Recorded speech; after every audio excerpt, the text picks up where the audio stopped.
Hello, D&D Celebration. Welcome back. It's that time of the day when the Antipodes is starting to wake up. So from Sydney, Australia, welcome back to more D&D Celebration. My name is Dave Harmon. I DM a podcast called The Dragon Friends, but today I'm running us through a brand new adventure of players from Australia and Singapore who had to get up very early to be here. It's quite early in the morning in Singapore. So for a bit more Witchlight adventures, hello to everyone. This is Players of the On. Woo! How you all be here? Morning, everyone. Dan, Maddie, what time is it exactly over where you are right now? It's 7 a.m. Very cool. Very cool time to play Dungeons and Dragons. Anytime. This is, of course, a Witchlight adventure, part of the whole new D&D celebration to celebrate the launch of The Wild and the Witchlight, the new D&D adventure. This is going to be set in a Fey-Wildian realm, a distant land called Yon. We're all playing characters that have never played before, but why don't we start by just introducing ourselves? As I said, I DM Dragon Friends. I live in Sydney, Australia, very locked down at the moment. COVID's still very much a thing. Hopefully we'll get out of it soon. Why don't we start with you, Dan? We'll just go clockwise around the screen and everyone can introduce themselves.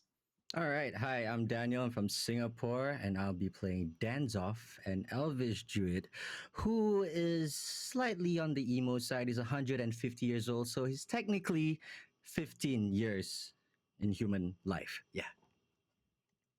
Very cool. Awesome. Maddie. Hello, my name is Maddie. I'm also currently in Singapore, and I will be playing Katana Summer, who is a female half-elf fighter. She loves her knives, and she likes to use them as well. And yeah, that's pretty much it. She looks how I look, basically, with just longer hair. Yeah. Cool. So, of course, these are all, I think the conceit that we've decided here is that these are all circus performers who work together, That's not right. a traditional adventuring party. And so she's a knife thrower in the circus. Ben? Yeah, hello. Firstly, I'd like to acknowledge the traditional owners of the unceded land of the Bidjigal people of the Eora Nation, where I'm coming to you from today. I'd like to pay my respects to their elders past and present, and also I'd like to pay my respects to any First Nations people who are tuning in today. I'm the DM of the Chicken Salt Bays, which is an all-Indigenous D&D actual play. And today I'm playing Burugan, who is a retired thief and is now a cleaner at the carnival, who uses his skills from pickpocketing in the past to now put-pocketing. And Burugan is an Arakocra, is that right? Bird person. Yeah, sorry, he's an Arakocra of the straw-necked ibis flock, which is a bit of an inside Australia joke. I was going to say, yeah, that is an Arakocra variant that I am well versed in living in Sydney. We have a lot of them. They're all up and down Parramatta Road. George. Hey guys, I'm George Goldfeder. I'm from the show Split the Party, and I'm playing Daz Danger Dalton.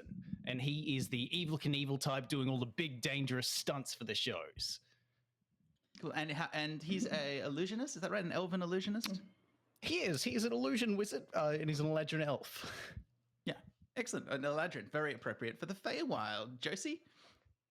Hi, my name is Josie. I am the DM for Swords and Monsters, my D&D podcast.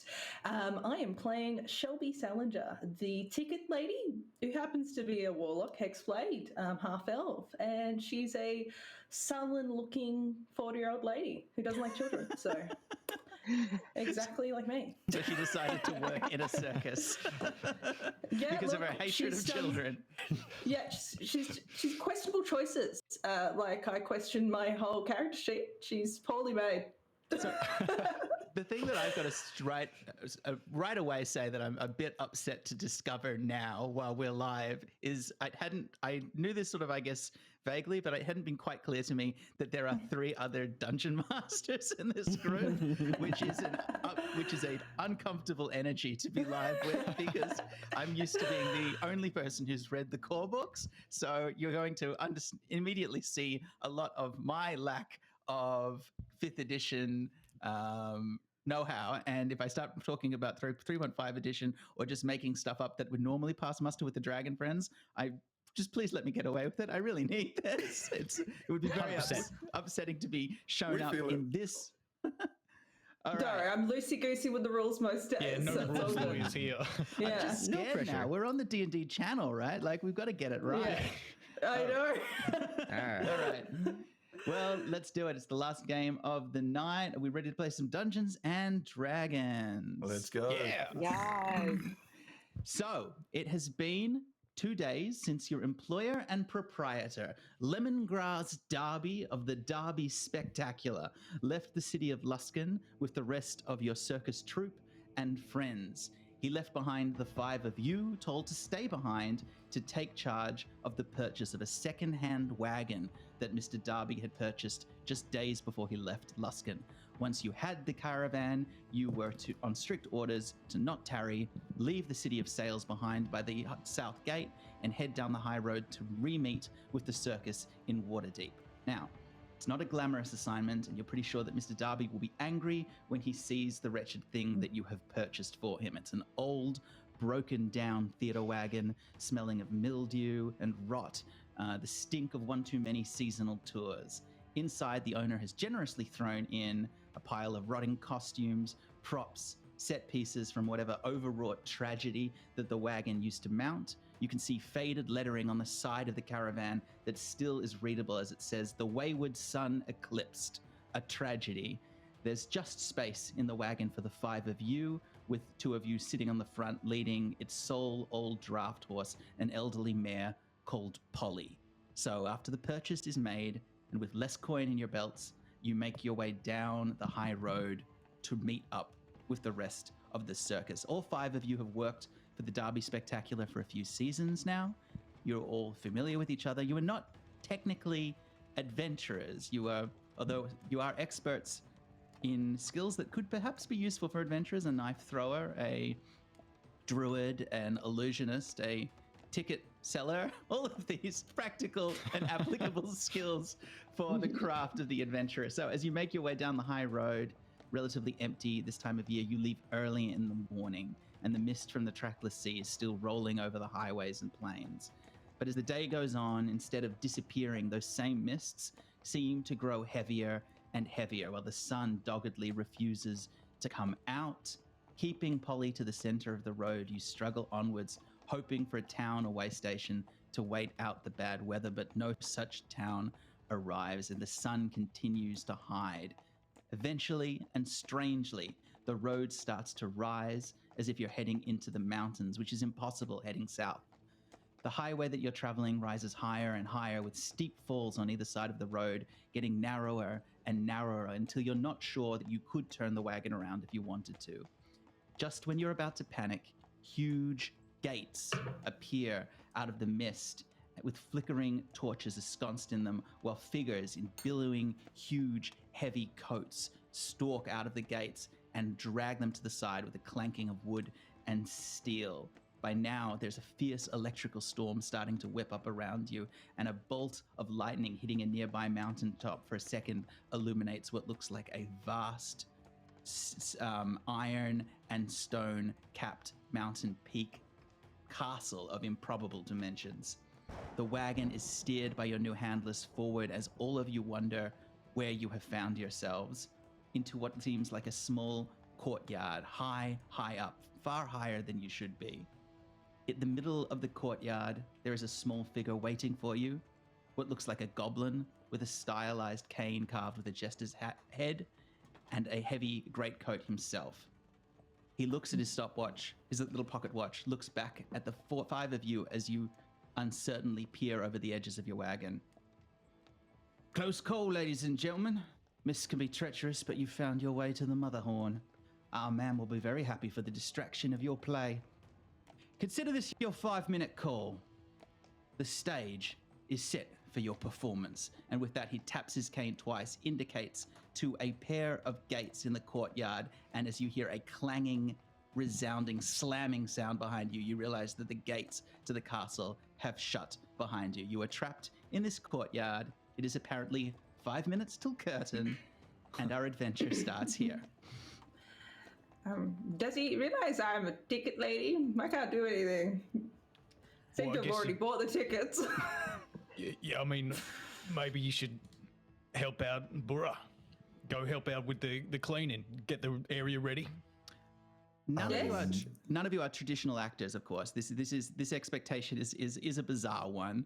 Obviously, you are in a small actors troupe wagon, but this is not what you were expecting. This was meant to be a pretty run-of-the-mill delivery of a wagon, 3 days ride south to Waterdeep. So instead, you found yourself far out on a limb somewhere on some mountaintop. How did we even get here? Why was there a little goblin man with a cane? I Very didn't sign upset. up for this, man. All I did was train lions, and that's about it. I mean, it's very Oh, it's this interesting will that be you fun. used the past tense just then. I mean, I am still here, so I don't know why you're acting like I'm gone. I've given you your I 5 can't minutes. hear anything.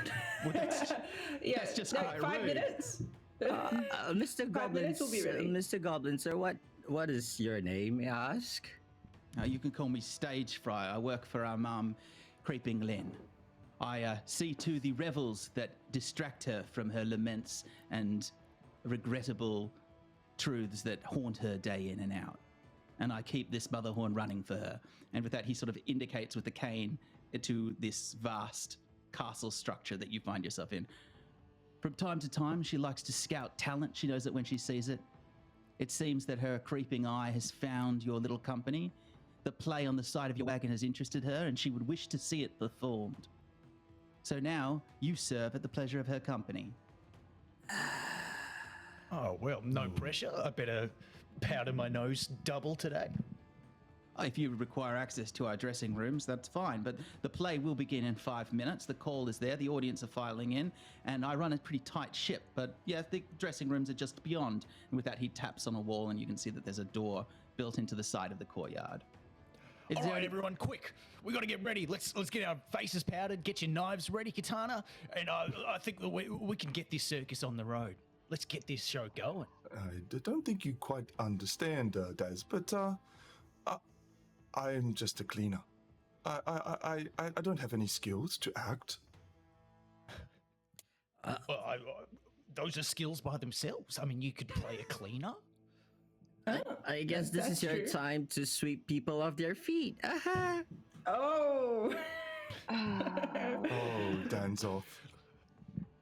All right, Danzoth's doing the comedy act again. Like we spoke about this, and I think 100% you should do it. It is amazing. Don't change a thing. Are we getting paid? Just a small question. It's a good point. Yeah, we can. So the stage fright, the goblin who was just about to leave, hears you ask this, Shelby, and he turns around and he looks at you and says, "Paid? You think that Yes. we would not pay you? You misunderstand. What kind of animals do you think you're working here? You are our guests here under the twin laws of reciprocity and hospitality. You are our guest. You will perform a service and you will be paid. This is the law of Yon. This is the way that it works. Of course, if you don't perform that service, then you will not be paid and you will not be our guest and you will not be protected by the generous rights of hospitality that conveys. Do you understand now the situation that you are in?" Yes. Oh, great stage fright. We believe we will put on an excellent show for you. How Very far away good. is the DM? How far away is he from the group now, Stage Fright? He's about 20 feet away. He's just heading back through the doorways that he came in. These aren't the huge gates to the area. He's about 20 feet away from you. And I should also say that there are around you at different points, 2 on the walls and 2 down in the courtyard, there are more of these tall figures in greatcoats that are unloading other wagons, moving lamps around the place, or just patrolling on the walls. I'd like to walk I up. love Can I those walk up to coats. him and just go to greet him with a shake of my feathered hand and just go, it's a very, very good pleasure to meet you. We will do our best. Thank you so much for your hospitality. And as I say that, can I sleight of hand try and put a little wood carving into his pocket? I don't see why not. Yeah, sure, absolutely. Let's make a roll. Okay, that's going to be a 20, dirty 20. You for a rolled a sleight of 20 hand? for the first roll. For a dirty 20 for the sleight of hand check. A dirty 20 is lucky. impressive. Okay, so yeah, in that case, you take a small wooden token and you slip it into his pocket. I have to ask why. Is there anything significant about this token, or is it going to come up later?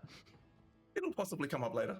Okay, great. He hasn't noticed. You slip it into his inside pocket as he looks at you and says, yes, well, of course, as the master of revels here, I'm looking forward to your performance as well. So the mistress, ma'am, a dame of unhappy endings, has mentioned specifically your company as one of interest to her, and well, you're not going to let me down, right? I don't want to look bad in front of my mistress. Oh, never. We are professional people. Absolutely. You are professional actors. You can just do the show, and then I can send you on your way home, and we can just. This is how this works. So I'm under a lot of pressure. I appreciate you're under pressure, but 1 minute till curtain. And with that, he goes through the door, slamming it shut behind him. Let's figure out the show. All right. I can't do much, but do we take in turns, or we just stand in the middle of the stage staring blankly? It's up to us.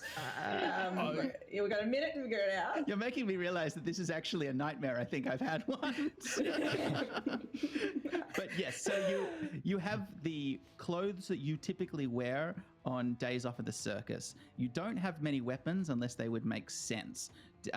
Dan, I imagine that you have your whip because you're an animal tamer. Maddie, Yes. You don't go anywhere without your throwing knives, obviously. Yep. I think, Buru, you probably have a broom. Congratulations. I'm sorry, but that's about what you get. Daz, you would, of course, have your wands. Shelby, you're a hexblade warlock, so you must have some kind of sharp implement that you feel closely attuned to. Yeah, I have a sickle for cutting tickets. That's what that's for. Great. Well, you have your ticket cutting cutter, sickle. yeah. Those are the only weapons that any of you have on you. So forget any other sort of starting equipment. And you have a pouch of copper coins, just the gear of traveling entertainers. The wagon is full of old props and costumes and collapsible sets from this play. But other than that, and they're all in pretty bad disrepair. But other than that, that's really all you have. And you have your horse, Polly, I suppose. That's also around. 1 minute till curtain. Oh, God. I'm going to randomly just grab one of the old musty costumes and chuck it on. Making it, for me, very quickly, make a investigation check. Investigation. Anyone else who wants to root around for a costume or prop in the wagon can make an investigation check too. Question. I got a Just I would like to do that. Oh no, let's just do that. question. Just what is what's the background of the stage? Like, Oh, is that's it? that's a really good question. So there, you can see that the doors that lead into the amphitheater that were Stage Fright has left open for you.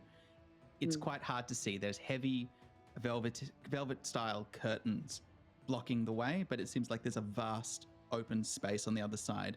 There are sets packed up in the back of the wagon as well. They're made out of sort of paper and rattan. They look like it would be difficult to build them quickly without them collapsing. One of them seems to be a wood setting. One of them is a kind of subterranean cave, and there is a castle with towers, little parapets made of wood and plywood as well. And a dragon costume, let's say, as well. A big dragon costume for two people to wear. So all of them looking very, very old and in disrepair. Now, what did you get, Daz, when you had a search? I got a 17. A 17. Okay. You find in the back a small long wooden case, and in it there's a pair of fencing swords. Not in great condition, but actual dueling swords used for stage combat, not wooden props like a lot of the other stuff. So you find two long swords if you want. Very not magical. In fact, made of tin. Did anybody else have a little search? I did. I got a 23.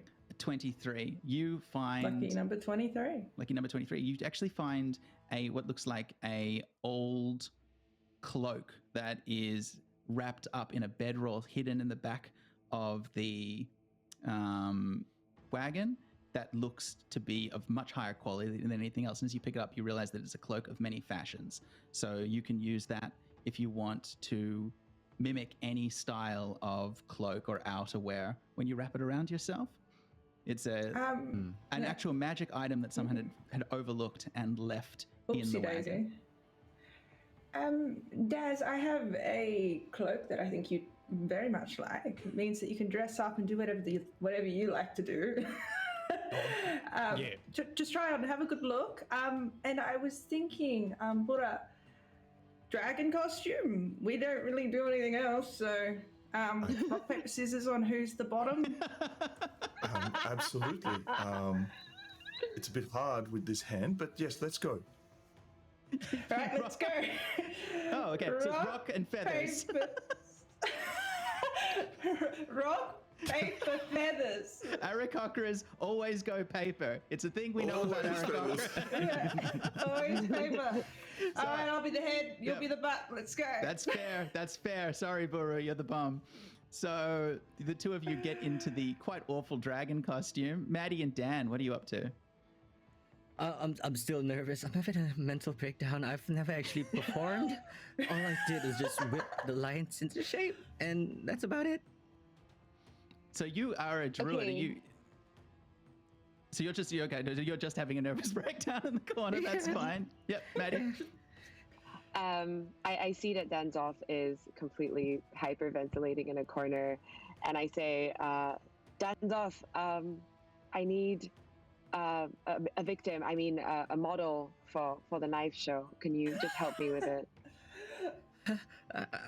Okay, I'm getting. Don't worry, I have very good aim. I won't miss. I mean, I will miss on purpose. I guess. Yeah, let's do it. All right. I grab the sturdiest wooden set, Yep. like kind The of as a castle? backdrop. Yep. Yes. Which you now notice that there are handy rope points all along the side and top of it for lashing it to the back of a set, which are conveniently also useful if you need to like tie up as a throwing knife victim Danzoff's form, and you get him to drag some rope and tackle and the set as all of you prepare to enter the stage for a play who the only reason you're performing is because it's written on the side of your wagon. And as you all stand before the curtains, you hear a buzz in the next room, and the curtains suddenly twitch aside as a brilliant light hits the five of you, as the voice of stage fright, now amplified through some kind of magical device, announces, here in Motherhood, for the entertainment and distraction of Endelyn Moongrave, our dame of unhappy endings, the Motherhood is proud to present the Wayward Sun Eclipsed, a tragedy as performed by... And then there's a pause, and then another curtain twitches aside, and stage fright, standing next to a kind of magical microphone, looks at you and says, "What's your name? What's your company name?" Now, quickly! I'm giving the thing up. The Sons of Wayward. The Wayward Sons tragedy, as pronounced by the Sons of Wayward. Don't read into it. And as he says that, there's a drum roll, the lights break open and part, and you can see that there is a vast open-air outdoor amphitheater with tiered seating all around you, and what looks like dozens of these figures in huge great cloaks and coats, all of them with heavy scarves and bandages and low-brimmed hats obscuring their faces, cloth surrounding all exposed skin, and higher up above them, a single imperial box with a black velvet curtain that is closed, sitting above at point of pride above all of them, clearly whoever owns this castle's personal seat in the theater. And with that, the drum roll slows down and ends with a flourish, as there is a small, kind of underwhelming applause from all of the creatures in the amphitheater, and then there is a hushed silence as the five of you stand at the back of the stage. Who gave us that? Who did the applause just then? That's amazing. Well done. Shelby, should we wait? When do we go on? Should I just follow your lead? I was really hoping that Daz was going to take the lead on this one. Okay, guys. Okay. There is a single cough from somewhere in the amphitheater. I've got an idea. Hello and welcome to the show from the Wayward Sons. We are here to put on a show. Yes, I said that, said Stage Fright. Get on with it. You hear a little boo at the back. The crowd is starting to get a little restless. For my first trick, I will pull a rabbit out of a top hat of devouring. And I pull out a regular top hat. Okay, yep, that's fair. How is this a magic? Oh my gosh! Whoa! Sorry, George, I just want to be clear here. Are you doing a magic trick using the magic of Faerun, of the magical worlds of Dungeons and Dragons, or is this like a shitty dad trick that you're doing with a chop hat? It's just important that I understand. It's a shitty dad trick. I panicked. Then make a performance check. Oh no. Oh, that is a natural 20.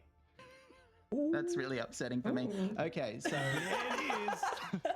you are not currently in Faerun. You are not in the world of Toril, where all of you have originated from, and you are in fact, although you do not know it yet, a realm of the Feywild, that magical liminal space that butts up against the prime material world. It is a world where magic is commonplace. It is a world where people have no need to learn shitty sleight of hand tricks, and so what you are doing is novel and curious, and the audience look at you for a second not knowing what to do until suddenly one of the creatures laughs, and that laughter ripples gently around, and you even get a little applause as you realize that some of the audience absolutely picking up what you're putting down, but they clearly want more now. Guys, I'm in ideas. Oh, so devouring.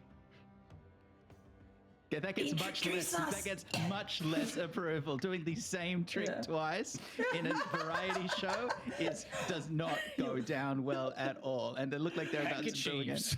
What are the other four of you cruelly doing backstage while you're watching Dad's Danger Dalton suffer for his art? Is it our turn yet? Is it? Should I go? Who wants? Yeah. Do you? Can I whisper to Bora? Bora, I have an idea. You have to trust me. And hold on tight. I absolutely but we'll wait trust for you. you hold on tight to my legs, all right? Don't let go. Just you'll know when, and we'll pick a time. Maybe. Oh, okay. Let's just go out and be there. Let's go out to the stage. All right. Let's just walk out. We try and walk out together. Good evening, ladies and Shelby's gentlemen. legs. Yeah, I'm trying to work out. Are you wheelbarrowing out there? How does this work? Oh, I you're think the dragon. no. So we're the dragon. You're So the I'm the front, and Bora is the back. Okay, a very decrepit dragon costume that is disintegrating as they Dusty. walk. Dusty, but also just falling to pieces, starts to waddle out onto the stage just as the crowd is getting bored of Daz, and they turn to look at this new thing. We cough out dust. Good evening, ladies and gentlemen.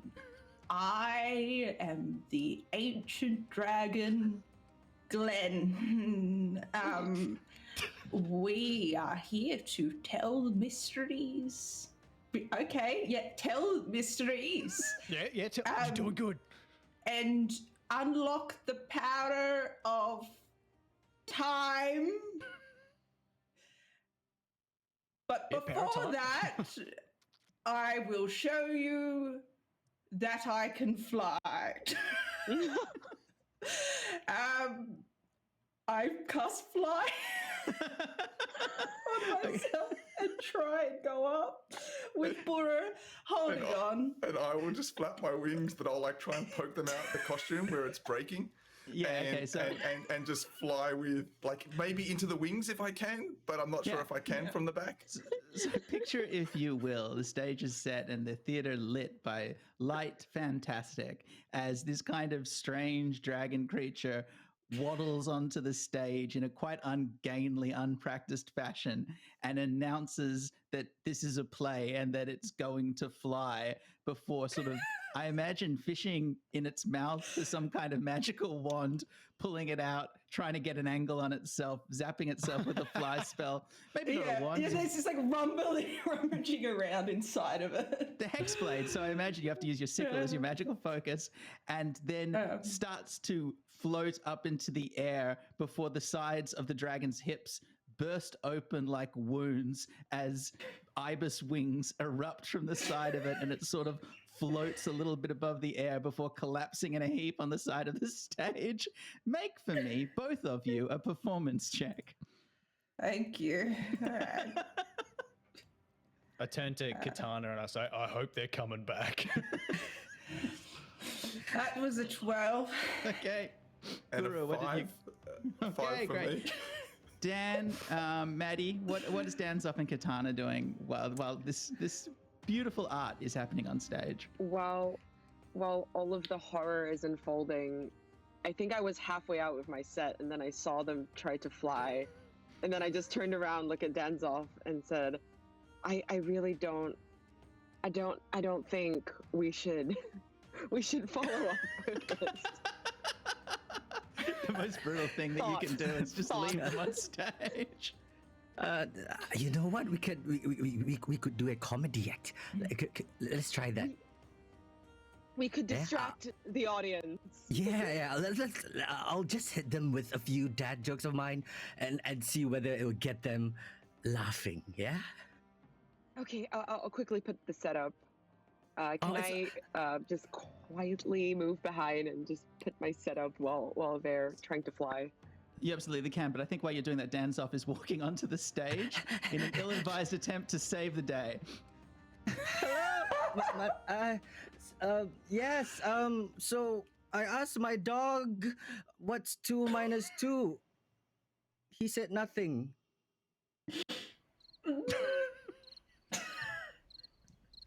Tough cry. Daz loses it. That's hilarious to him. I just hope that at the end of what I could only assume was 6 hours of fighting dragons and delving in dungeons or adventures, that this is how Wizards wanted the first day of D&D Celebration to end out.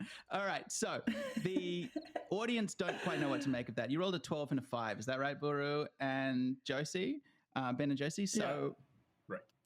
That is the last straw, that Danzoff's joke, and Katana doesn't even have time to finish assembling her quite complicated set piece on the back of the stage before the crowd have had enough. At first, momentarily distracted, it seems by now that a sort of wicked streak in them has decided that they've had enough, and some of them are even starting to climb onto the stage as Danzoff continues to make jokes. One of them reaches forward towards you, Danzoff, and you can see now that they have wizened skin, little kind of goblinoid creatures with bandages wrapped around them in these huge coats, and some of them wearing theater masks with laughing faces as they walk towards you.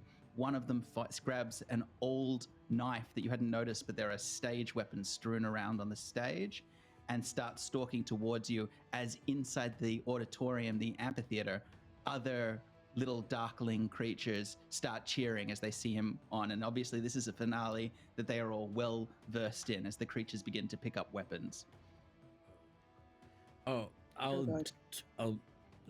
just try to laugh him off. "Hi, sir. You look like you got a very nice point to make."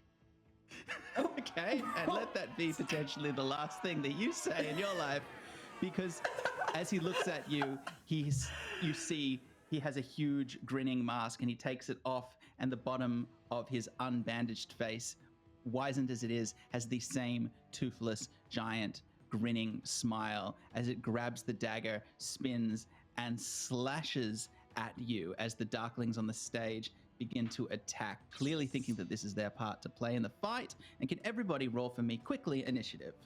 Uh-oh. Oh no. This is not going I got a well. 8. I got a 12. Yep. Katana 16. Katana 16. Buru 4, was it? And 4 for Daz. A 4 for Daz. What did Buru get? 12. 12. And Shelby? 8. An 8. Oh, good rolls, everyone. Wonderful, wonderful rolls. So, as I said, there are currently six of these figures on this stage. Well, four of them are on the stage. There are two more down in the amphitheater trying to climb up onto the stage, but four currently on the stage. Katana, because you're up the back and you see what's happening and no one's paying attention to you, you're able to move first. So you get the first action. Okay. I run. Danzoff is within like 10 feet of me, 20? Yeah, I'd say there's about 15 feet towards Danzoff. Okay. Danzoff is in trouble. Three of the creatures are surrounding him now, all of them with weapons. There's another one off to the side near Buru, and two more inside the audience still. So I run straight to Danzoff and I draw my swords. So, do you mean you're throwing knives? No, my swords. Like I have two rapiers. There wasn't an option for katanas, haha, in the on the D&D Beyond, but they can absolutely be katanas. Yeah, okay, so they're katanas instead of rapiers. So I immediately draw my rapier, and I try and slash at the one that's closest to Danzoff and just going for him. Okay, so because you're the sort of martial expert of the circus, we'll say that you have these two beautiful old and sort of antique katanas. As you grab them and you slash, make me an attack roll. See if you can beat armor class 14. So 23. 23. Yep. Okay, so the 23 definitely hits.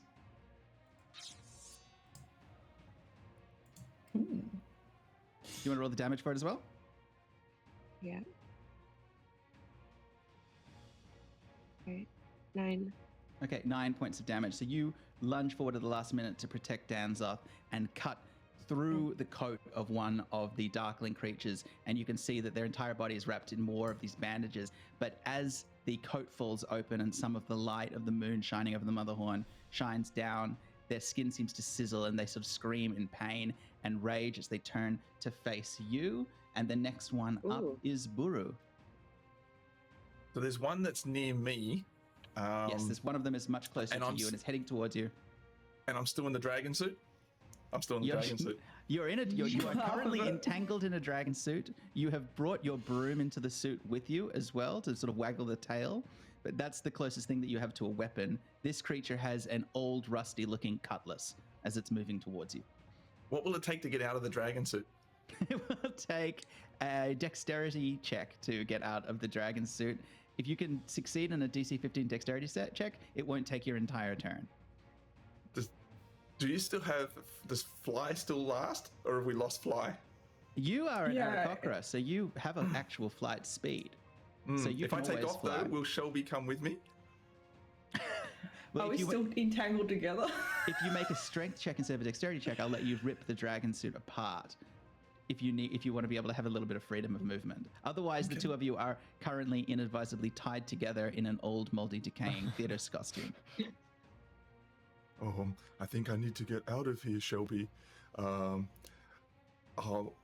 make a dexterity check to try and get out of the suit. All right, DC 15. Oh, it doesn't work. It's a 12. All right. Buru getting himself more and more entangled in the costume, also making you lose a little bit of your own airborne agility, Josie, as you start getting dragged down as well. The two of you tied up, rolling over each other. Danzoff, you're next. All right.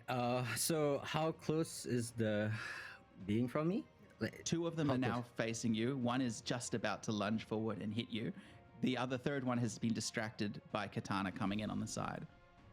All right. So, but Katana's heading towards my direction, right? Yep. All right, so I'm going to make a very smart move. I may be a scaredy cat, but I'm safe. So I'm going to Misty Step out of the way to safety, just so that I could get a better vantage point to better help everyone. Do you want to go up into the audience? Do you want to go? There are Juliet balconies on the side of the amphitheater. You could go up high. Yeah. I'll go straight into the audience, blend in, and just pretend I'm one of them. Like, yeah, Okay, Danzoff, blinks into the audience of Darklings, who I feel like I have been pretty explicit, or all dressed good. almost identically the same. How does Danzoff dress normally? I'm just curious. He just blends at the back. Yeah. What is he wearing? What's he wearing, Dan? He's honestly wearing the same leather outfit that he has, and he finds like a mask on one of the seats and vacant seats. He just puts it on and holds it just gradually, just like, yeah, without even putting it out properly. He's just like, yeah. Let's go. This is highly unorthodox, but make for me a deception check. If you pull this off. Oh my god. That's a -1, but I got an 18, so that's 17. I'm furious about this because I did actually roll a critical fail, a 1. So these Darklings are so interested in whatever's going on in the stage and watching the ones that are climbing onto the stage, watching the dragon twist and fall apart, watching Katana locked in Mortal Kombat with one of their own, that you completely blend into the crowd and have enough time to find some old bandages and a mask and wrap yourself in it, and you're now disguised in the audience, Danzoth. But now the Darklings on stage strike, and as they do, they lash out with their little daggers and weapons. One of them misses you, Katana, so you're fine. Buru, however, you get hit by one of them. The other one misses. Two of them actually go for Buru. One of them tries to slash at the air around Shelby. And Shelby, what's your armor class? And my 17. armor class is 14. Okay, then you get... okay. I'm afraid to say you get hit as well, which means that anybody that got hit, which I believe was 1 for Buru, 1 for Shelby. Buru takes 6 damage, Shelby takes 4 damage as they start stalking closer and closer towards you. And the next one up is Shelby. Would that cut maybe made enough of a cut in the dragon costume for me to be a little bit more free of it? Yes. I think with the combination of Buru using his entire action to try and get out, plus those attacks, the costume has disintegrated. And other than a dragon's head around your neck, you now are out. Lovely. I'm going to keep that on there just for good luck, to understand time. Now, this might be a bit weird choice, but can I cast Eldritch Blast at the one that tried to hit me, please? That's not that weird an idea. You could, try and... No, it's not. I know, but it's, it's a bit weird for a warlock to do, so let's go. Go for it, Eldritch Blast. They're all the one. Oh my god. All right, a 1 is not going to hit, unfortunately. So that means that Daz Danger Dalton, this is your moment. I look around and everything's going on, and I'm kind of freaking out a little bit. I'm like, oh, this is going just as badly as the last time we did this. I cast Major Image, and I'm going to create this massive cannon that I'm going to aim directly at that box with the important person.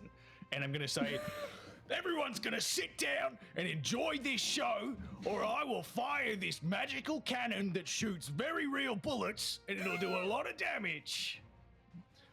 Okay, make for me a deception check. That's good. That's a skill that I have.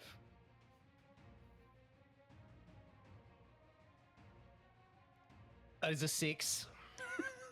The Darklings think that this is part of your jokes, and because they still see this as a theater performance, even though some of their number are now actually trying to kill you, they howl with laughter as the clown makes his feeble jokes with his obvious illusion, and if anything, they're whipped up to more and greater bloodshed. Katana, you're up next. Oh god. All right, so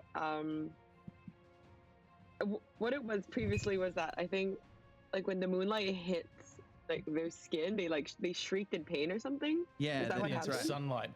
They don't seem to like natural light.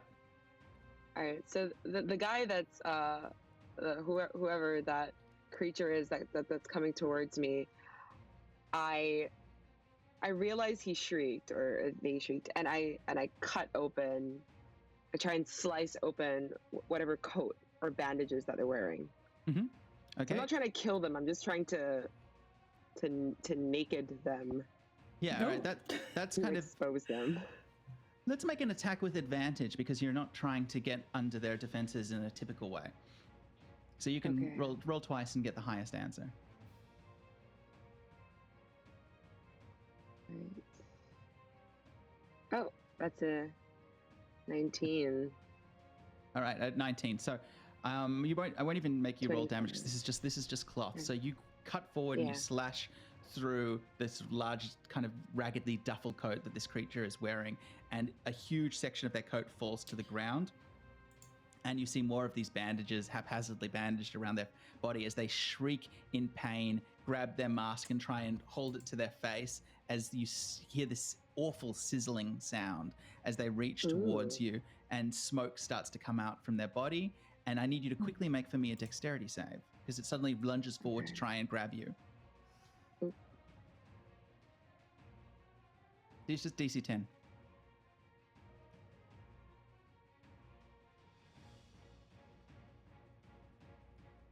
Yes, second. I can't find my. Where is my? Why is this screen? Okay, 5 is unfortunately not good enough. So it No. the creature grabs onto you as it expires, and its eyes glow white as its mouth opens, and then light shines out of its eyes and its mouth and hits you in a blast. It doesn't do any damage, but it dazzles and blinds you, and suddenly you have no sense of where you are. You're completely blinded by the blast of light that's hit you, and the next one up is Buru. Okay. Can I The creature smell dies. this? The creature dies, but you're now blinded. Just only Katana, because it happened right in Katana's face. Okay, so I'm out of the dragon suit now, Yes. Congratulations. Welcome to the fight. and I have no idea what would have happened with Katana. So I'm going to see Shelby Eldritch blasting away at the one that's near us. I'll just swing with the broom at the one that's closest to me. I'm just Great, going to try and make some space so I can maneuver around. Make a club attack for me. Okay, I will just make a unarmed strike. Will do. Yeah, that'll be it. Yep, That'll be fine. that's the same. Oh, it's a 15. Okay, Oh. 15 will hit. So you grab the Darkling. In fact, because they're on the lip of the stage, I'm just going to make a quick dexterity save for them. And no, you do the damage, but also you knock them off the lip of the stage as they go hurtling into the first row of the audience. How much damage is it? Jeez. Let's see.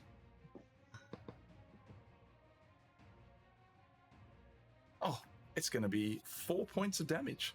4 points of damage. Add 2 more damage to that because of the fall. That's 6 points of damage as they go collapsing into the 2 Darklings trying to climb onto the stage behind them. And the next one up is Danzoth Sky. All right. So I'm currently still within the crowd. I see everything that's happening. I'm nervous. I'm scared. I'm not sure what to do. And then suddenly I remember I can conjure up spikes around the area to help protect my friend. They're still growing in, right?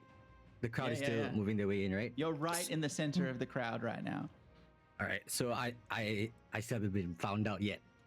All right, so I'm gonna cast the spike growth just to protect my team a little bit. It's the best that I can. Yeah. So center it on yourself, 20 foot radius, or where do you want to center it? All right, let's center it on Katana because she's blinded. She does not know what's happening. Okay, so the entire there's a huge flash you've seen from where Katana is, and then there is a shout somewhere in the vicinity of the crowd, and all of the wood and floorboards of the stage of the Motherhorn Amphitheater splinter and crack as giant shards of plant growth jut out in all directions as the entire stage becomes difficult terrain, dangerous, and covered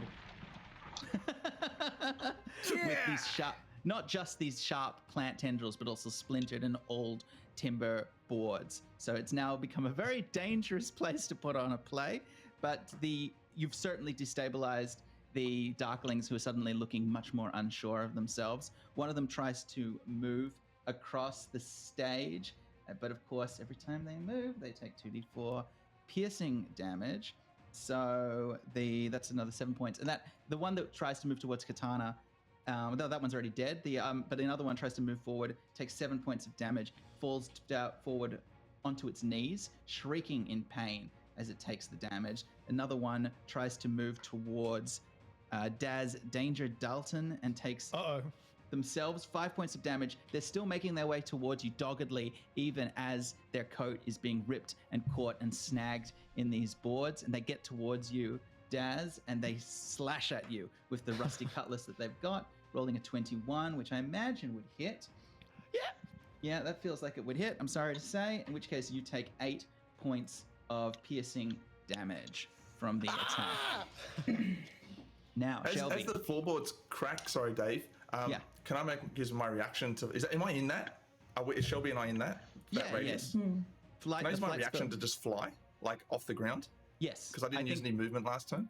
I think both you and Shelby because you have flight effects active on you, you can get up high. If anybody else, including Daz and Maddie, moves on the stage, you're going to take 2d4 damage just moving across the stage. It's also difficult terrain. Fair enough. So, Shelby, flying just above the stage is your action. Can I look around at how the crowd is reacting? I know that some are attacking, but what are the others doing? I just want to try and gauge what's happening a little bit before I make a decision. Can you make a perception check for me? Yes, I can. 1 second. Was a 13. Okay, 13. They look delighted, despite the fact that a bunch of them have died. There was appreciative oohs and ahs as the stage exploded, like people that had just seen an impressive trick in a musical. They completely don't seem to be fazed by the mortal peril that their kind, or even they, are in. But interestingly, a lot of them aren't looking at the stage. Instead, they're looking in anticipation at the box. And you now, as you look up at the sort of imperial box above their heads, you can see that one of the curtains has twitched aside, and there is a tripod with a pair of opera glasses, and otherwise it looks like it's completely empty, like someone has gotten up and left. Okay. What I'm going to do is, in my loudest voice possible, the Darklings battle as we try and fight, but there is no use as they're dying. Then they realize that they are part of the stage, and they start to dance with us. Yes? Please? Okay, all right, make a charisma. Let's see. Cha? Is this augmented by any particular spell, or is this just the raw charisma of Shelby Salinger? My charisma, uniqueness, and nerve. But you're going to try and draw them into the play, make them feel that it's part of the play. Yeah, I'm trying to, because I what Shelby sees is that there's a very odd reaction. They're just going towards their death, and they seem to be enjoying the play. So I just play a weird call, see if they want to be part of it, as opposed to some sort of fighting part of it. Okay, great. But while you're doing this, is anyone else supporting this in any way, or? I actually could cast. Yeah, pardon. Sorry. Ooh, what do you got? What do you got for me? I'll stand behind Shelby and just be going. Okay, generic hype man. I appreciate that. I have minor illusion, which cantrip. I can maybe just some sparks. Actually, fire comes out of my. I still have the dragon head on. Fire comes out of my dragon head. Yeah, great. So the eyes. I am Greg. Greg. So at the climax of this huge magical effect of the spike growths, the dragon rises from the stage. Its eyes glow red. Fire bursts from its mouth as it commands the Darklings on stage to dance. Make a charisma check for me, Josie. Just straight charisma? Yeah, I will give you, because you're amplifying it with the magic, I'll give you advantage, but it's a straight charisma check. Okay, not quite persuasion. No, you can use persuasion. That's fine. Okay, that's good. It's a particular, I would say it's performance more than persuasion, but I'll let you use persuasion.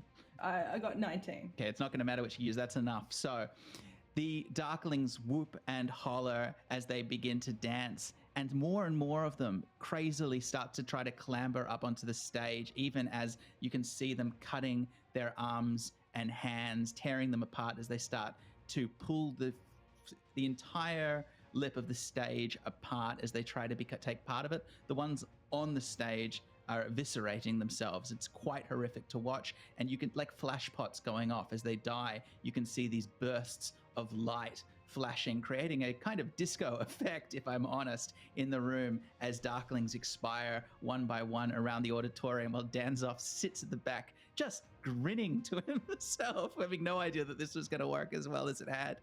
And just as the room is about to completely collapse in pandemonium, there is suddenly a huge roar, and all of the Darklings freeze and look up, pointing as they say, she comes, and they point to the sky, and you see what looks like a huge, impossible dragon with a 14-foot wingspan, but mechanical and sort of with whirring parts and built out of reeds and filament and strange cogs. As it gets closer, you realize it's a bizarre eldritch ornithopter as it swoops low over the theater and then banks, cresting itself up, mimicking, you realize, Shelby, your own body language as you are upstaged by this gigantic figure of this kind of robotic dragon ornithopter.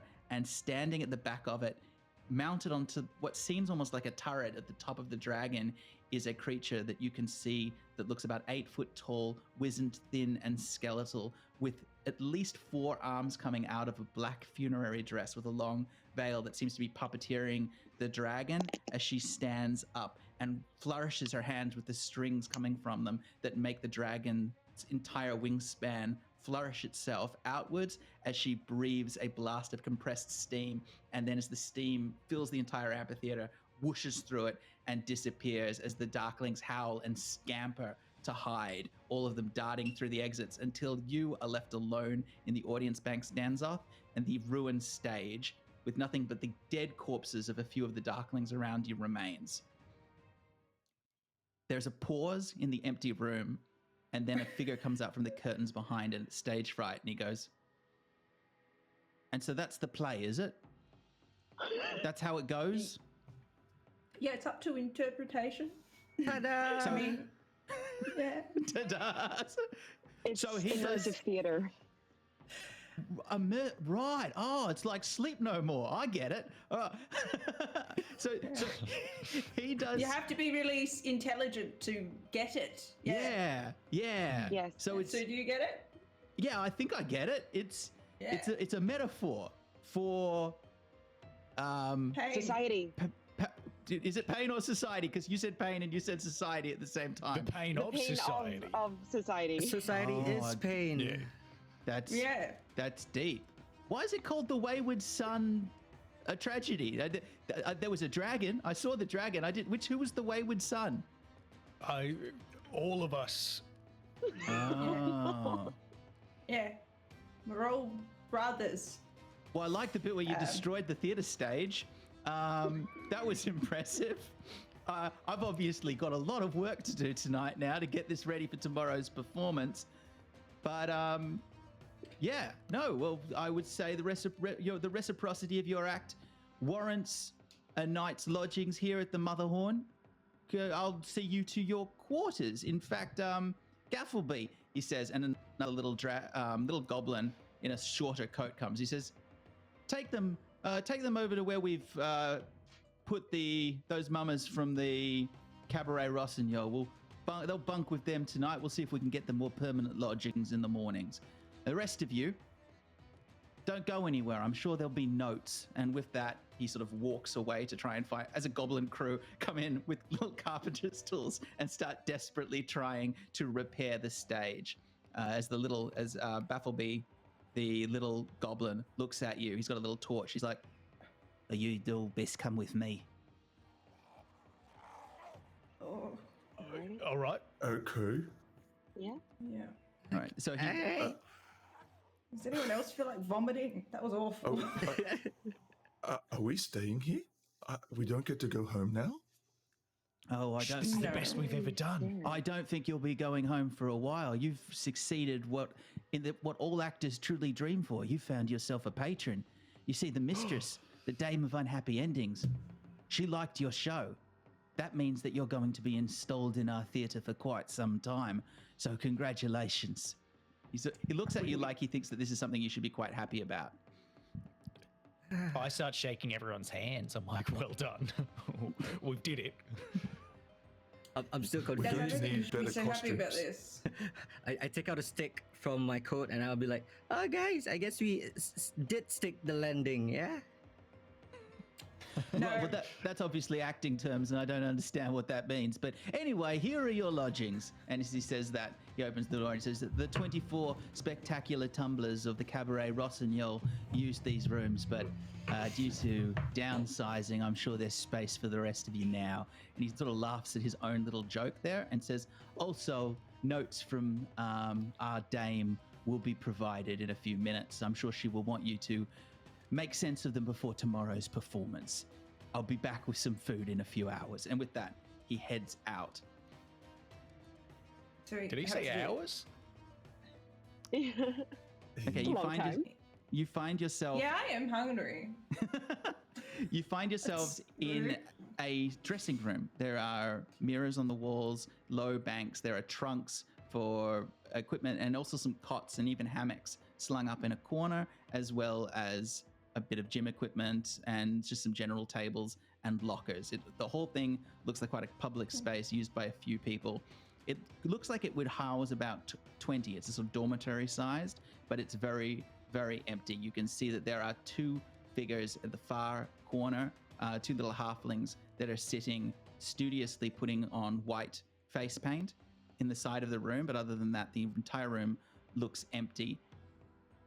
Other than that, you can see your wagon. Somebody has dragged into the room, but something very strange has happened to it, which is that the wheels and the axle of it seem to have corroded severely. Even the mist is even here, and now the whole thing has a kind of greasy, talky quality to it. And as you touch the wheels of the wagon, they disintegrate under your hands. It looks like it's not going to travel very easily. The rest of the wagon, strangely, looks as shipshape as possible, and your horse, Polly, is confused in the corner, but now unable to drive it. Is there a bin in the room? Yes, Ben, there is a bin in the room. Can I go over to the bin after hearing the group say that they're quite hungry and just see if I can find something for them?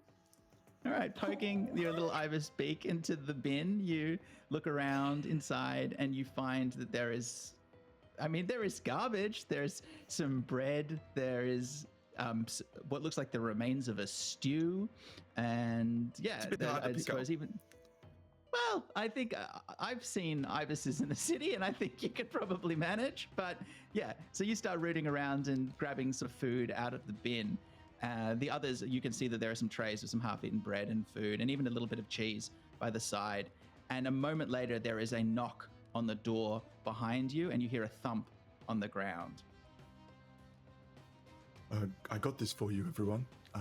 If you're hungry, this is good stuff, and I'll eat a little bit, the way an ibis does. Yeah, I graciously accept because actors are the ibises of people. I graciously decline. Is bin chicken just a Sydney thing, or does that go as far as Singapore? Oh no, No. Wonderful, wonderful creatures. So as I said, there's a knock on the door and a yeah, thump. come in. Nobody seems to be there. But as you open up the door, you can see that somebody has placed a black book bound in copper wire with yellowed pages, about 3 inches by 12 inches, which is sitting on the floor in front of the room. Is that And the what Are goes these notes? are notes? Inscripted on the front of the book is some notes on this evening's performance, and then a very floral EM. I don't want notes, but can we talk to the mummers? Are they there? They're painting white faces, is that right? One of them is actually painting the other's face. They've now finished their own face and they're painting the other's face. Yeah, Did they react to us or not really? They haven't yet, but they look up if you're going to approach them, Shelby. Yeah, if anyone else wants to come with. I'll come with. All right, Okay. so Daz and Shelby approach the two mummers. And as they, without looking up, the one continues to paint the other one's face as he says, "So, fresh blood for the Motherhorn. I suppose you've been indoctrinated into the ways this theatre works?" No, we just got here. Let me guess, there was a mist? Yeah, how did you know? Yeah. Happened to us and the rest of the Cabaret Rossignol some 3 seasons ago. Walked through a mist outside Sigil, found ourselves here. We've been performing for our patron, Miss Endelyn Moongrave, ever since, although, of course, our numbers are somewhat diminished, he says, as he gestures around him to the rows and rows of empty beds. What happens when they don't like the performance? Have you looked at your notes yet? No, I would thought maybe avoiding that would be the best course of action. You know, no notes are good notes. No. I couldn't agree more. However, it seems that our mistress disagrees. She's always seen to obey the law of hospitality. We're well fed. Our beds are warm and soft. But she believes that reciprocity dictates that if she sees problems with our performance, she can give us notes. And if she deems them not to be followed, she docks us pay. But of course, since she doesn't pay us, we're merely docked days earned. Every day that we perform for her and she finds our performance unsatisfactory, she docks us a number of days. And when we go to bed and wake up the next day, those days are gone for us. Until one day we don't wake up. And he looks up at you, this quite wizened halfling. He says, "As I said, we arrived here 3 seasons ago. I was 16 years old. And we have fallen far from favor in this court." Oh God. You look good for your age. Thank you. Yes. Yeah, it's makeup. I use a lot of makeup. It's a trick. It's a trick of the trade. The white face paint is very forgiving. You will find it very useful, I have no doubt, in just a few months. Now, what's your act? Everyone, come over here. I'm Tom Tom, by the way. My sullen compatriot here is Opie. Tom, have you tried to get nice to out? meet you. Have you tried to leave? You want to leave? Well, have you tried to leave, Tom? There was a time about a year ago when we considered it, when there were more of us. We even thought we'd had a way, but it's impossible. Especially now that she's too smart, she's too powerful, her darklings are everywhere. Well, Tom, Opie, we are the Wayward Sun Eclipsed. Wait, are you the people that did the weird jokes and then destroyed the theater? Yes. No. Maybe. No. Our jokes were not weird. They were top notch, okay? Must have been someone else. All right, it's just that I heard some people did some very strange jokes and then destroyed the theater and then said ta-da, and that's all that anybody's been talking about. And now we've got a half day because they need time to repair the theater. That's not you? No. I'm lucky you got a half day. So there's some other theater trip somewhere, and you just arrived. Yep. Yeah. All right. Yes, Like it. Yep. Okay. That's it. Yep. I've got some good berries to prove that we just came. If you guys want one. Oh, anyone that wants some good berries can take some good berries. And this is a short rest as well. yes, You can heal please. yourselves up. Yeah, I want some nice. good berries. I'll smash a good berry with my long beak. Smash a Please. good berry, yeah. Oh, you want to just throw it into your beak? Nice. Look, Tom, Yeah. what have you found that she likes? The mistress likes 2 things. She likes tragedy and suffering. And a third thing I've just realized, because tragedy and suffering are really the same thing, and I feel like I that was gonna say. wasn't quite enough. She likes 3 things. She likes tragedy, and she likes suffering, and she likes to know that of the future. She's obsessed with it. She's an augur. She has a huge contraption that she stares at day in and day out. When she's not at our theater, she's prognosticating her own doom and the doom of those people around her. Oh, so She's I a probably monster shouldn't and have she done that rules this- time thing. What was that, sorry? I probably shouldn't have done the time thing. The time joke. But that certainly was the moment that she sort of attacked. Look, you want to get out of here? Yes. Yeah. Yes. No. Okay, well, I mean, you're going to have to make... I'm sensing a lack of consensus in the room. We got lodgings, we got food. This is all I could have ever asked for. It the sucks, crowd love my Dad. joke. I don't want to perform every day. It's an actor's dream. We're not all You weren't actors an though, actor Daz. a day ago. You were an illusionist at a circus. The only reason she thinks you're an actor is because you came in an actor's wagon. But my Daz has found his dream. calling. Daz actually loves it. Clearly. Daz, I have a broom. This is all I have. And we could have so much more here. We've got food, we've got a purpose. He says as he continues eating some of the literal bin garbage that Buru has given him, washed down with a Yeah. couple of berries. Gratefully so, might I add. Can I pull Daz over? Yes. Daz, I hate to tell you this, but you're not a very good actor. You're not going to survive here. Did you see that was a 16-year-old little boy? He looked 57. The makeup didn't help. Shame. But you'll be dead next week. I love you and care for you, but you're a terrible actor. We will not survive. We are not good. We need to get out of here. I think we did incredible, and I think we should check the notes to see whether we did. All right, we read them out to us then. All right, you gather around the book and you see that it is full of densely packed, incredibly tightly controlled handwriting, small, crabbed, and webbed, and there are pages and pages of the notes, often contradictory.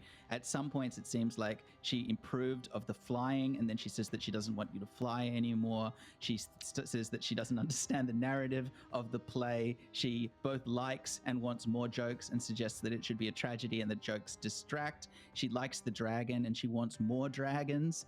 And then at the end, she says that the play needs work and is promising and that she will install you in the theater. But given the unsuccessful opening night, she is docking each of you 12 days' wages. And that's the final word of it. Well, those notes See? are brutal. I've changed my mind. Let's get out of here. We gotta get out of here. Yeah, they were harsh. But she liked my dragon, so maybe not so bad. She liked Sure, my it's gonna stay. jokes. She liked my jokes. That's all that Everyone counts. else got bad reviews, but I got the flying. Yeah, I did do that, but.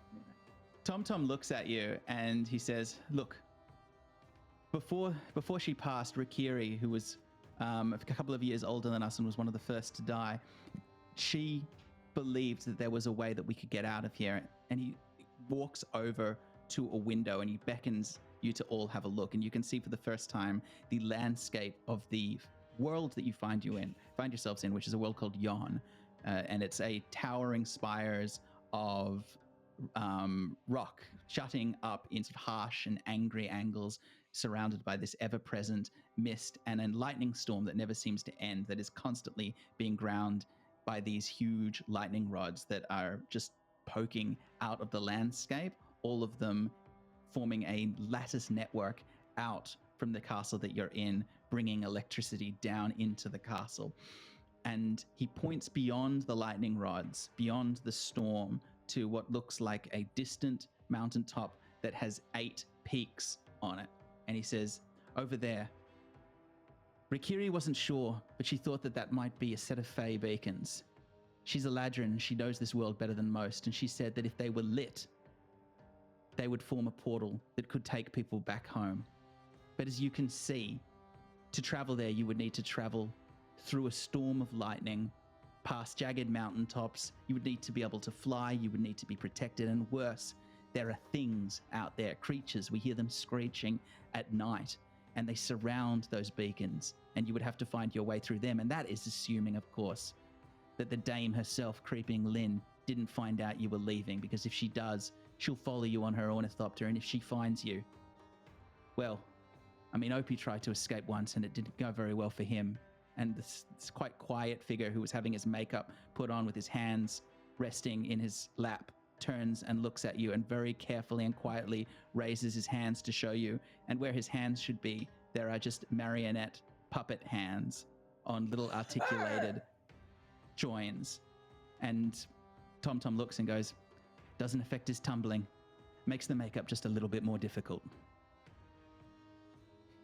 I hate that. You okay, Josie? I do not like this. I do not like this place one bit. I'd much rather be back in Waterdeep, cleaning up the carnival. There are 3 laws in this land you have to understand: hospitality, ownership, and reciprocity. They're the only laws that exist here. Hospitality means that if you do your job and work as her guest, she will not hurt you. But if you try to betray her, she will punish you. That is reciprocity. And if you try and take what is hers, she will punish you tenfold. That is ownership. If you obey those laws, you will maintain, you can perform here, and you will continue to perform, and you will continue to get her notes, and you will continue to fail to live up to her expectation as you fall out of her fancy until you die. And that is what happens to performers here in the Motherhorn. Does she respect what we own? So if we owned an idea or something, would she respect that? I don't know. These are ancient laws. The law of ownership is older than Endelyn Moongrave, our impresario and benefactor. But of course, she has her own ways of interpreting things. What if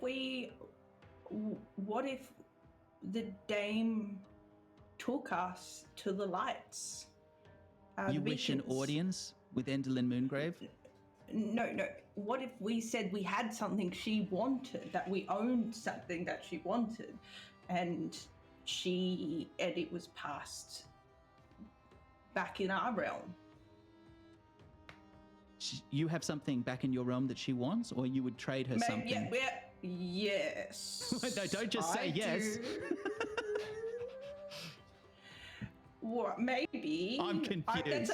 It's a private matter. Can we chat away from you? It's okay. I need to talk to you my want friends, a huddle? You want to do what we call a huddle? Yeah. Absolutely. Yeah. I'll just be here with my tragic compatriot, and they continue to do their makeup while the 5 of you huddle by the bin on the other side of the room. All right. I don't know. This is a very rough plan. All right. I'm thinking maybe we say that we have a way of seeing the future, because she likes the future, huh? Yeah, like an orb of the future. Oh, yeah, that is great. But that doesn't mean that she'll just ask us questions. Then maybe we'll figure it out as a team. But we have something that she wants, and then we have to show it to her in our realm. Then we deal with it when she takes us back there. We deal with that when we're back there. It's a work in progress idea, starting from scratch. Basically, let's lie. Make her take us there. Yeah. Any more ideas on the table? It's a group huddle. Would it make sense? And I'm not magically inclined, but if she was not in this realm, that her powers would not hold sway over us. So maybe if, like you said, we got her into our realm, then we would be free, even if she was there. Do you want to make for me a history check, Buru? Because we're talking. This is old magic. You might know some of these answers, and I can give you a little bit more info. 18. An 18. Okay, so Endelyn Moongrave, you're getting the assumption, having seen her in action and knowing that you're in the Feywild, you get the sense that she is a hag, and a powerful hag, which means that she probably is part of a coven of 3 different witches. And because she seems to be the mistress of not just this castle, but this land of Yon, she's obviously quite a powerful one. She will be less powerful in other worlds, it's true. She will still be extremely powerful. Hags have their own form of magic. They travel through dreams. They are able to pierce the border liminal between different worlds more so than most creatures. So she is, I don't want to say that you're wrong, she will be weaker, but she will still be a formidable foe anywhere. And very formidable. I mean, she sounds like a high-level threat. If you were to imagine something like a challenge rating, it would be significant.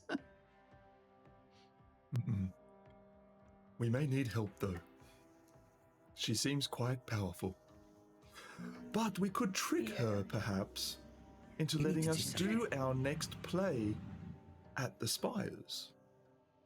Oh. But a why great idea. would she? How will we trick her? Well, tricky is. We probably shouldn't use the word trick. Convince. Convince. Yeah, convince. Deceive. No, shush, stop. Encourage. Convince. Yes. To be fair, she didn't manage to watch Katana's act. Oh yes. Yes, Katana. That's true, The actually. And knife the notes in the book were that she had been quite excited to see the castle set come out and Katana setting something up, and that she was frustrated that nothing had happened in the performance, and she was hoping that this would be rectified tomorrow night. That's an element of surprise. I've watched quite a few performances at our carnival whilst cleaning, and I've noticed that lighting is quite important to the dramatic effect. So it's very possible that we could say that we use the lightning on the spires to be very dramatic and also potentially tragic if someone were to be zapped or died. I don't know. I'm a cleaner. I'm just making observations. TomTom's voice, is TomTom part of this? Have you moved into the conversation, or are you still huddling? No, he's not in the huddle. Never mind. Tom. Katana, what are your thoughts on all this? I think that's a great idea. I think we could perhaps say that my knives, if they were to go through the electrical currents, would be basically manage to electrocute whoever like the knives hit. So if she wanted like tragedy, we could just have an actual victim, like none of us, but No. we could kill someone if that would. Why am I evil? No, it's like, not us. I mean, we could just kill someone. I mean, not you No, people. we could- You're my friends. We could. The Dane.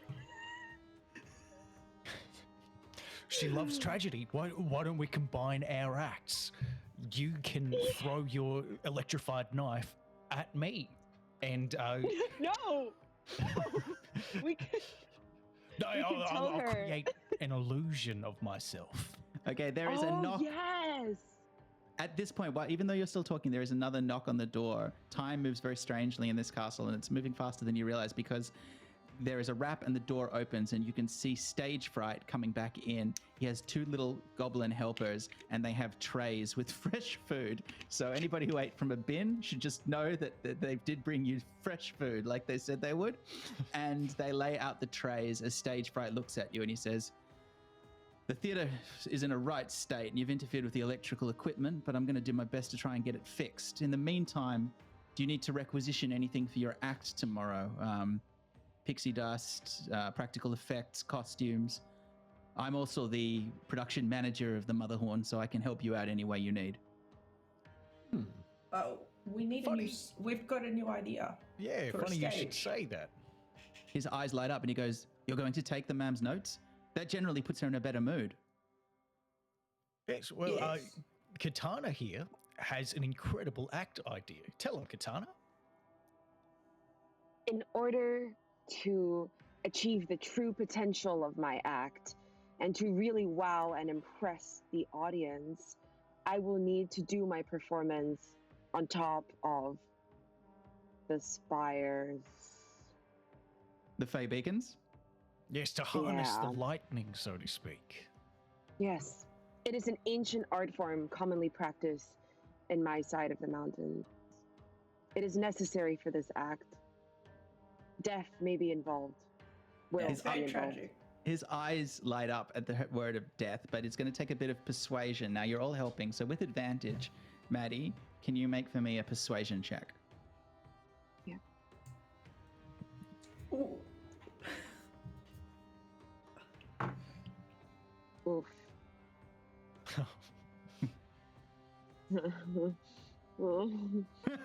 Go on. Yep, and with advantage, you get to roll twice. Oh God. Okay.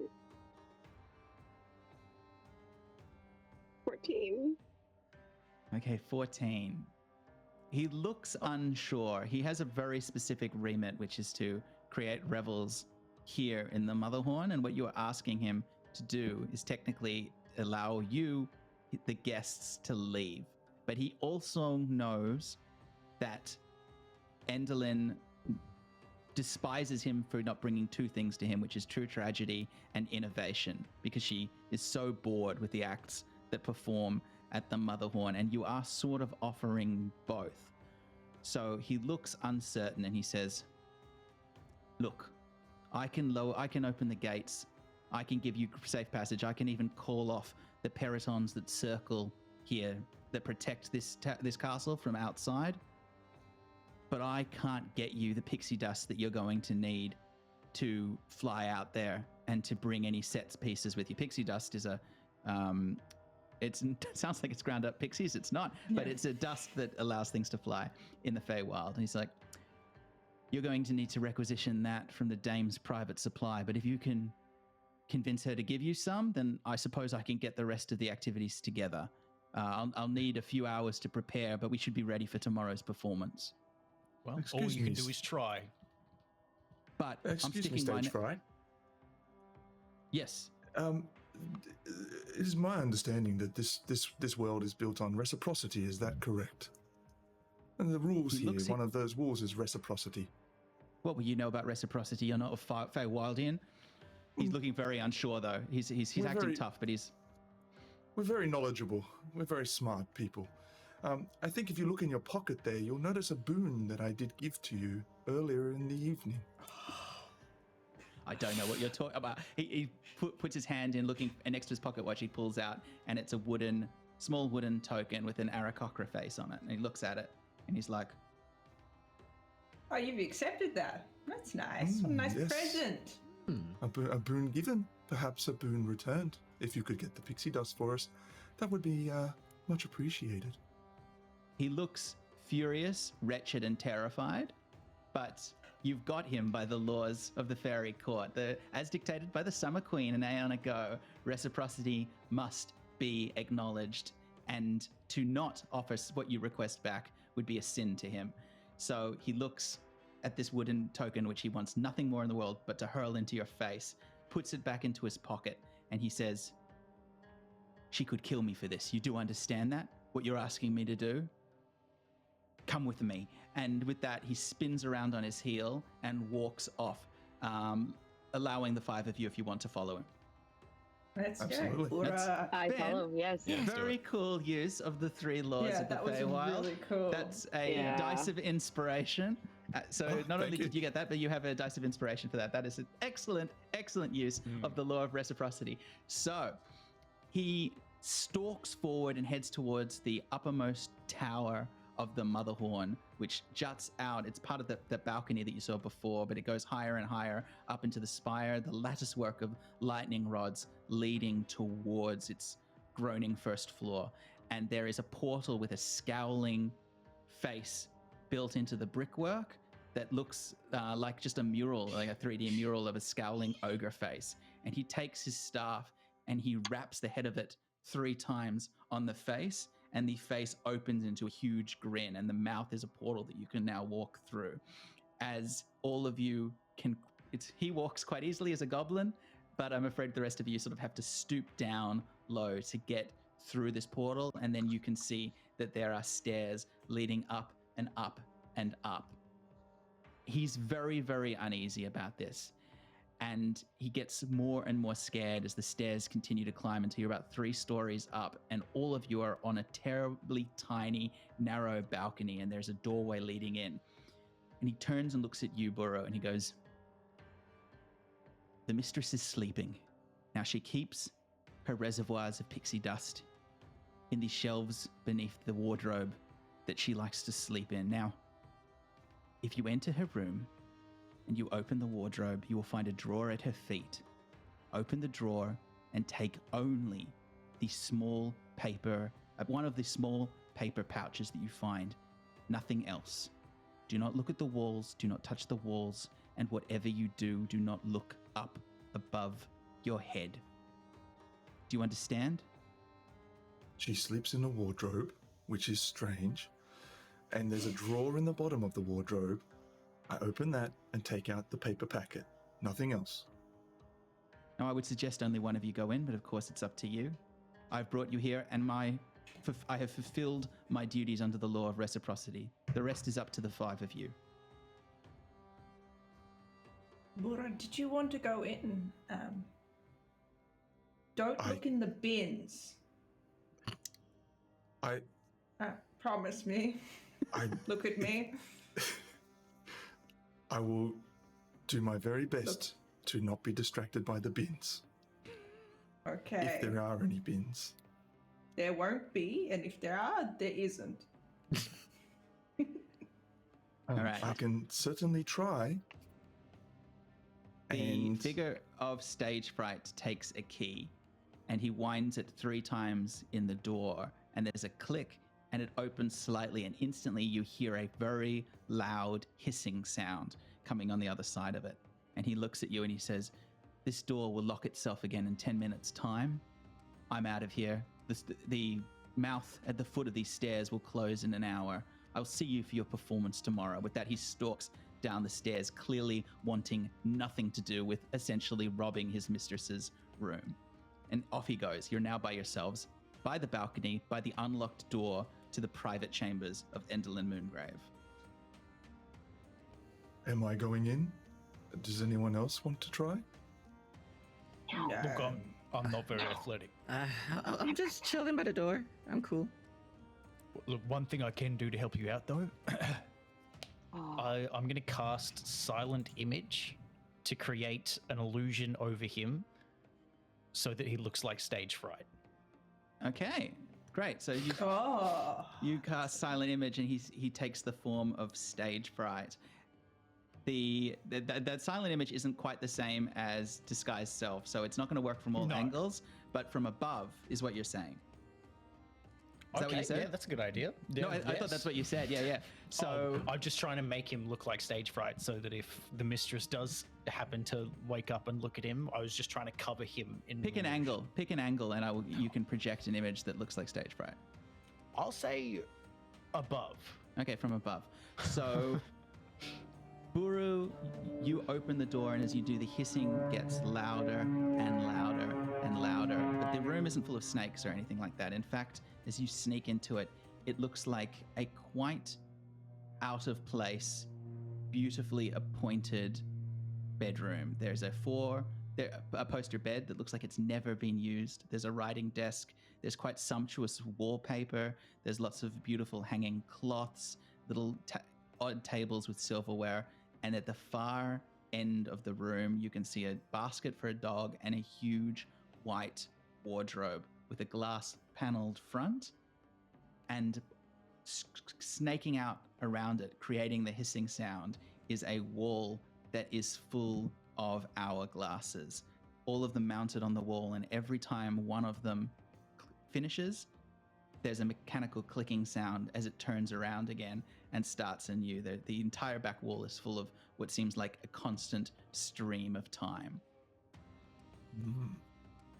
You also get the sense that there is something above your head, and now I need you to make for me we'll call it a wisdom saving throw. Good. This is just to not look up. I assume that you're going to take stage fright's instructions, unless you want to. No, I will take stage fright's instructions. I rolled a 16. Okay. You get the sense that there is a big form of something. You're not sure, but there are long and strange shadows above your head, and there's a kind of rustling as you very carefully walk into this quite domestic room, the hissing sound putting your teeth on edge, feeling completely unbearable as you walk into the center of the room. What do you want to do now? Oh, there's a bin as well. Let's say there's a bin. I will not look at the bin. I will find the wardrobe. All right, it's impossible to miss the wardrobe. So you walk towards the wardrobe, and you can see that there are 2 doors. It's huge. It's about 8 foot tall. The perspective of the room is such that it looked normal sized from the doorway, but now you realize it's actually oversized, and you get the you have a terrifying certainty that there is something inside that you don't want to see. Like every wardrobe that's ever scared a child in bed at the age of 6, this room is giving that vibe. I'll push through because I'm not familiar with wardrobes that much. It doesn't scare Arakokra. It doesn't. Yeah. So I will push through, but I will very very quietly and very gently try to open up the doors of the wardrobe. Make for me a dexterity check. And while you're doing that, can I please have everybody that's on the balcony make a perception check for me? Mm-hmm. I rolled a 19. Okay, very good. You're rolling well. You're rolling hot. What about the balcony people? I got a 16. 13. I got a nat 20. Hey, Oh. nice. 9 right. for myself. Okay, Maddie, you suddenly get the sense that you can hear footsteps down deep below you, very small ones, pattering up the stairs about 2 floors down below you, which means you've got about a couple of minutes before they get up here, unless they take a stop. You're sure. You know there's no way that Buru could have heard this, but there's something coming up the stairs towards you. Now, Buru, you are standing by the doors and you brace yourself and you very carefully open the doors, and you can see that this entire wardrobe has no clothes. The bars have been taken out and there's this giant empty space, and standing upright in the space with her head cocked slightly to the side is the figure of Endelyn Moongrave, looking for all the world like a marionette that has just been placed in the wardrobe, slumped there. You can now see that she has this huge architectural dress made out of theater fabrics, a strange gauzy funerary gown with a huge veil brocaded like curtains, and wrapped around her you can see in at least 4 different places under her top curled fingers of hands that are sitting just beneath her theater cape. The entire thing is strange and architectural. She is tall, but in this cramped, confined space, she looks all the world like a corpse, wizened and pushed, discarded into the space. Her very wizened and gaunt figures just visible underneath the muslin shrouds of her veil. And just below her is a squat shelf drawer that is closed. I'm gonna look at her for a moment, just to try to take all of that in. It's a very foreign, sort of experience for Wurugan. So, but again, on point with my wizened age of 24, I'm going to open the drawer and try and get the packet inside, but do it as While this is quietly as I happening, can. Maddie, it's now been about a minute since Buru went into the room. You can hear the little tiny footsteps going plod, plod, plod up the stairs towards you. The door is open. The 4 of you are there. What are you doing? I tell the others, so I've just heard footsteps. I think something's coming up. Do you want me to go and get rid of the Should we follower? hide? I can go down.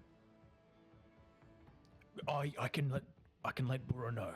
I'll use message to send him a little sentence and just tell him that somebody's coming. Cool. What's the message? Quick! Someone's Someone's coming. coming! Great. Buru, you very, very carefully, it's for simple DC 10. It's easy to open a drawer, but make a DC 10 dexterity check for me. 22. Okay. You very, very cautiously and carefully slide the drawer back on its well-oiled casters, and it slides open to reveal what looks like a velvet jewelry pad that's laid out. There are 5 paper parcels side by side. There is a beautiful black opal necklace, and there is a twisted dagger sitting in a sheath, and then next to it, there is what looks like an uncut, brilliant black gem the size of your fist that's just radiating necrotic power. So how much do you like shiny things? Well, I'm not a bowerbird or anything, right? So yeah, that's true. I will Really likes I will trash. definitely with my beak pick up a single packet of the pixie dust Okay, as you pick per up Stage Fright's recommendation. for something that makes things fly. It's surprisingly heavy as you pick up this big paper slug full of pixie dust, and you slowly rise up as you do. And as you are about to turn, suddenly with clarity, you hear Daz's voice in your head go, danger, something's coming. And it catches you off guard for a second as you're stepping. And I need you to make for me quickly one more dexterity check.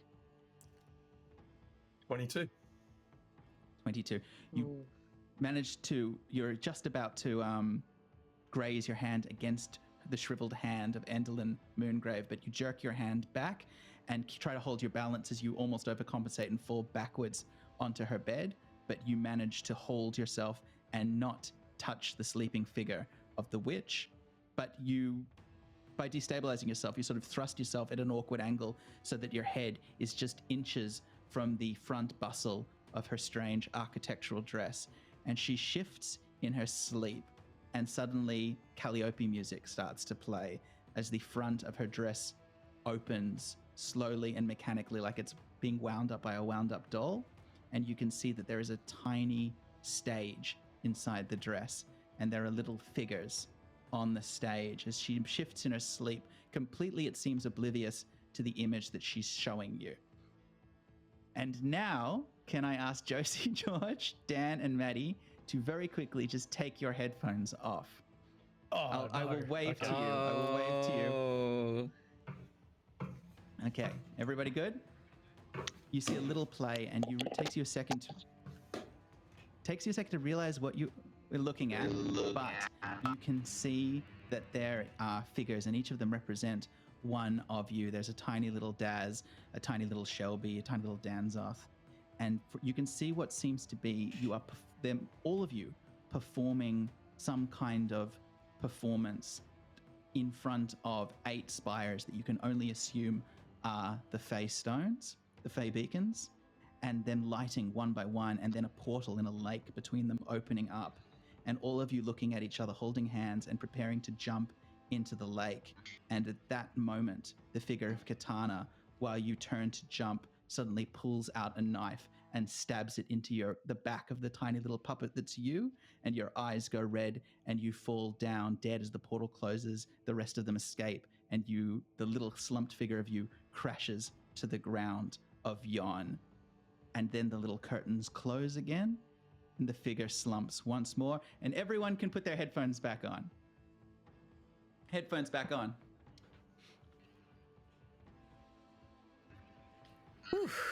As an ashen-faced Buru very gingerly walks out of the room and closes the door behind him. I have I have the dust. I have it. What? We should go. Are you alright? Yeah, you look a It's little... terrifying in there. It's terrifying. I will explain it all back at the lodgings. Let's go. All right. Do you need Everyone more quietly berries? cheese it. Okay, you sneak back. Are you sneaking back? Because as I said, there are steps coming up towards you at the moment. Yeah. Yeah. I will sneak at the back of the group. All right, so who's at the front? You coward. Great, Maddie, make me a stealth check. I more mean that if the person coming up the stairs sees anyone, I'll be the first to do something to him. Oh, so you and Maddie are at the front. In that case, both of you make a stealth check. 'Cause Front, okay. You're going to have to cross past this person. Okay. Because we're retracing our steps. 7. All right. 14. Okay. Maddie, you're just about to step further down towards the steps when suddenly Daz puts his hand on your shoulder and stops you. And you're lucky that he did, because he points just below you, and you can see a procession, a little door of the level below you creeping open as a little tin wind-up soldier and a teddy bear and a little marionette doll with a wheel instead of its legs slowly, with the teddy bear's help, pulls the other two up onto its step, and then they wheel around and head into the large squat room that was on the first floor of the tower. The rest of the stairs now, it seems, are empty. You can continue down if you want, but the door is also open.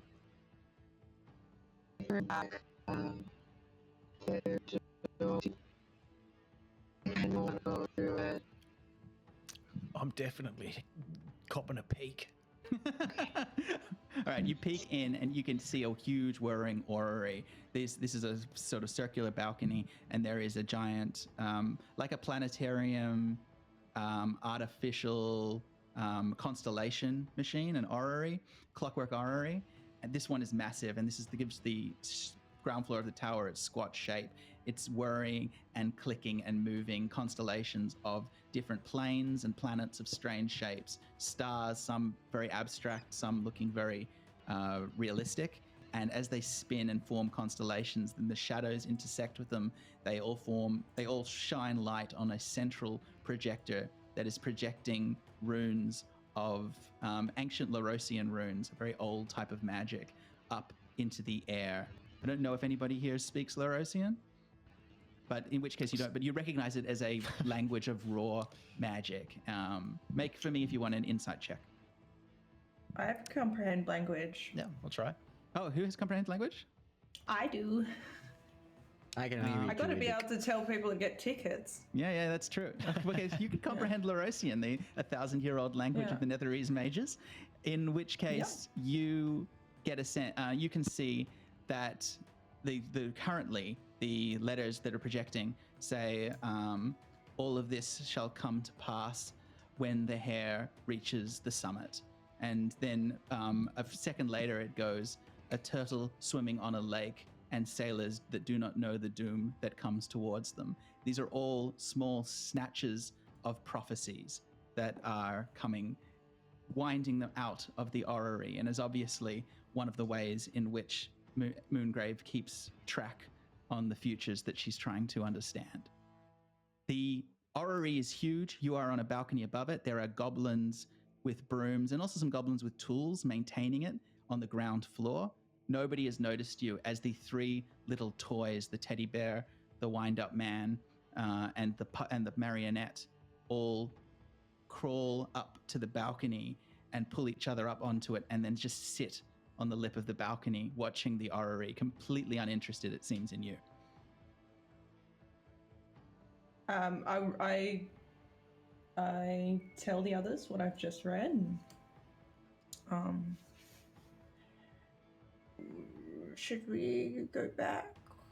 We And should make our get decision. out of here. Yeah, let's get out of here. Yeah. By the time you get down to the ground floor, you can see that the mouth of the statue is already starting to close again. So it's good that you're running out of time as you step through it and quickly make your way back to your quarters, your digs, where you can see the figures of Tom Tom and Opie are sitting eating bread and meat, and they are sweating. The paint has worn off. They've clearly finished whatever evening performance they were doing, and Tom Tom is listlessly looking through another one of those books that is just crammed full of presumably scathing feedback for their performance. He looks up as you approach. Where have you been? Aren't you meant to be rehearsing? You're performing again tomorrow, correct? We were rehearsing. Check Yeah. this out. And I do this with my thumb. And that's going to save you, is it? That's what she wants. Yes, it is. Yeah, Tragic, it's isn't really- it, when someone loses a thumb? Yeah, right. Look, a joke's a joke. Where were you? What's going on? We're just getting ready not for our much. performance. Should we tell him? Yeah. Tom Tom, we're doing the huddle again where you're not involved. You don't need to say that. It's hurtful that you say it. Just do the huddle. That's all you have to do. I know, but I need to make sure because you're not yet in the huddle, and I don't I'm want you eating to my feel bit bad. of bread. I'm fine. Yeah. Opie, stay out of this too. Yeah. Opie makes a sad face with his wooden hand and sort of does a little wave and then keeps eating. Oh, sorry if this was offensive to you, Opie. I will pull Katana aside while they're talking to Tom Tom and Opie. Yep. And I will say to Katana, Katana, I think that our play is a very good idea, and but at the right moment, I need you to trust me. Can you do that? Can you trust me? What are you gonna do? I'm still mulling it over, but I think I know how to get home. Okay. Then yes, of course. Thank you. Thank you. You also see that there's a small bread and meat has been laid out for all of you, and there's a small note which is signed Stage Fright, and it says, as requested, the Peritons have been stood down. There will be no more creatures lurking in the night beyond the Mother Horn tonight. Don't let me down, and that's it. Is on the card. Okay, well, we probably can head off, but before, if we do end up having to do, because we might get out before we have to do the show, but I think we should probably think the show through. So we're going to do a knife show with lightning. I think maybe we should name the show The Tortoise and the Hare. Okay. Yes. And the dragon, too. Yeah, The tortoise, the hare, and the dragon too. It's got Yeah. a Lewis Carroll feel to it. Yeah. The classic Aesop fable. Now, if the Peritons are gone, you have the pixie dust. Pixie dust can be scattered on something to make it fly. So you have access to the courtyards. The area is quite quiet tonight. So yeah, you absolutely can wait for the performance, but also you have managed to make Stage Fright really shut down a lot of the defenses that were keeping you here. It's just however up to how you want to play this. Yeah, why don't we discuss our act on the flight? Mm-hmm. Mm-hmm. So what are you going to fly? How are you going to fly? I can just Do you fly. want to? But are you going to take a vehicle? Yeah, obviously you can. You've got the pixie dust. You can make anything fly. You can scatter it on yourselves, your cloaks, anything. Should we put it on the... we could just put it on what we came in. Can we just have a little look at that first? Sprinkle it on Polly and the cart. Okay. Yeah. Shelby opens up very gingerly the paper twist and pulls out a handful of what looks like sparkling silver powder.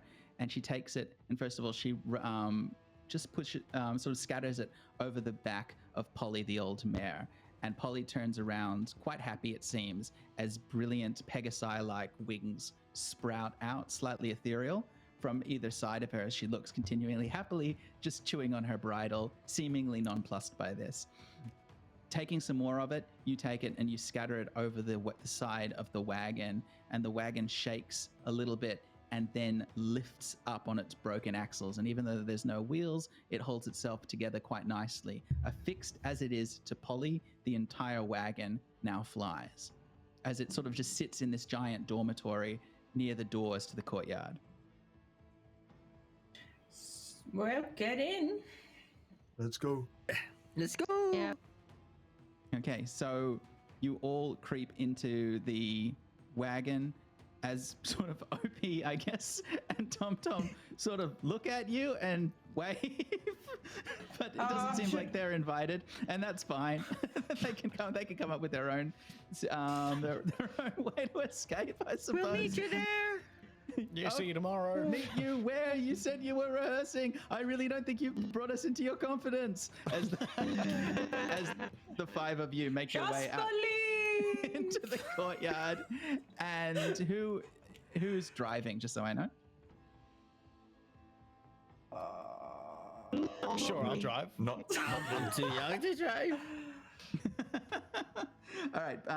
Ben is sort of coaxing Polly along, and eventually she jumps up and dives out of the amphitheater and starts flying up into the air. And you can see again just how large Yon is. It's in fact part of a sort of split island of 3 different regions. This entire area mountainous. The lightning everywhere, and the moment you clock the lightning, there's a jagged blast of lightning as a crack of thunder and a strike of lightning hits one of the lightning rods right next to you, and everybody rolls to the side as you realize that this is still potentially quite a dangerous journey flying towards the beacons.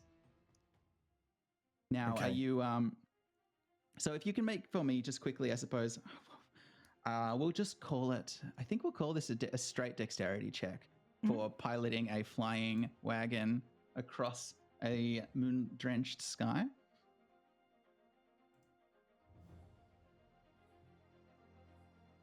I rolled a 6. Okay, great.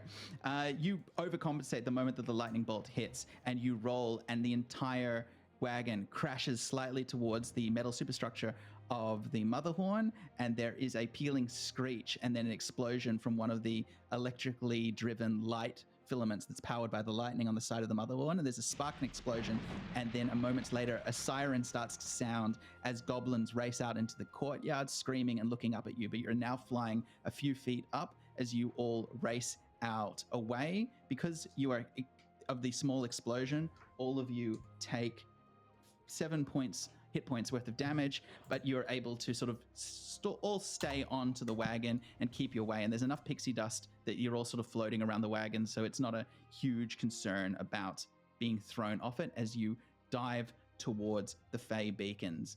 And the sounds of the mother horn get louder and louder, and after a moment there is suddenly a huge crash and an explosion of sound up at the highest tower. As you can see off a balcony, there is a whir and glittering whoosh of steel and steam as presumably Endelyn Moongrave's mechanical ornithopter bursts off the balcony in pursuit of you as you all race towards the beacons. Oh, Daz, is there any way that you can make us look like a hare to her? 100% yes. I cast major image over all of us, and I just make it a giant rabbit. Okay, all right, great. So suddenly you transform the wagon into the shape of a giant flying rabbit that is racing towards the beacons. And as the figure of Endelyn Moongrave gets closer and closer, she suddenly sees you, and you can see her stand astride, seemingly strapped in like a puppeteer, controlling this ornithopter as she sees you. And as she banks the mountain and sees the rabbit for the first time, she suddenly shrieks in despair and reels around in shock and surprise, doing a loop of the mountain, buying you precious time. This trick has she's worked out quickly what it is, but it forces her to circumnavigate the mountain a second time, giving you all some precious time as the wagon arrives just above the braziers. You're floating above. You can see now that there are 8 spires, each of them unlit, but all of them prepped with wood and oil ready to go. At the bottom of them is what looks like a tranquil lake that you can see of deep, dark black water. Let's light the spires. Get them lit Right. for our performance. Yeah. Light the spies. Yeah. Okay, you have actually tinderboxes and crude fireworks from the circus still inside your wagon. So using that and some magical stuff, you start firing off shots quickly towards the beacons as they light one by one. It's slow work, but with the fact that you're all flying, you're able to light them. You don't need to roll for this because you can sort of lean down and sort of swim towards them and swim back to the wagon. But while you're doing this, you're watching as the figure of Moongrave is getting closer and closer and closer. As the 8th beacon lights up, something strange happens across the lake as the dark water seems to turn first of all to crystal and then disappear into a deep, dark blue. Beyond that, you can see the shadowy shapes of what looks like a road deep across just next to the Neverwinter Woods that you recognize as the road just south of Luskan, where you left what seems like a lifetime ago. It's all in shadow underneath the water as you stand on the wagon. You have only seconds because, again, the figure of the ornithopter is getting closer and closer, and you can hear the screaming of Endelyn Moongrave as she realizes she's been tricked. I will turn to Katana and say, "Come on top of the wagon with me, please. Come with me." Okay, while the rest of you all are watching Katana and Buru very carefully climb up to the top of the wagon, which is groaning in the weight of the wind. Is it still lightnings and thunder? There is still lightning. Any second now, another lightning shot could take you all out of the sky. So the longer that you dally on this platform, the more danger that you're all in. Mm-hmm. All right. Can I cast Call Lightning Yep, and control the lightning? yep. And just Yeah, so- make sure that we don't get hit. Yeah, so Danzoth creates a dome over the wagon as it groans, and the wind abates, and for a second there's a bit more tranquility. And in that peaceful moment, Maddie and Ben, you're able to clamber onto the top of the wagon. and I'll yell out to our party here and say, "Drive it into the lake. Just keep going." And I'll turn to Katana and say, as I'll turn around to Evelyn Margrave, no, Evelyn Moongrave, Endlin Moongrave. Yeah. and I will yell out as loud as I can in my very Arakocra voice, "Our last performance for you today is one of tragedy. I hope you enjoy it." And I turn to Katana and I say, "Live your life well, for it has been a good one and you have much talent. Please now, kill me."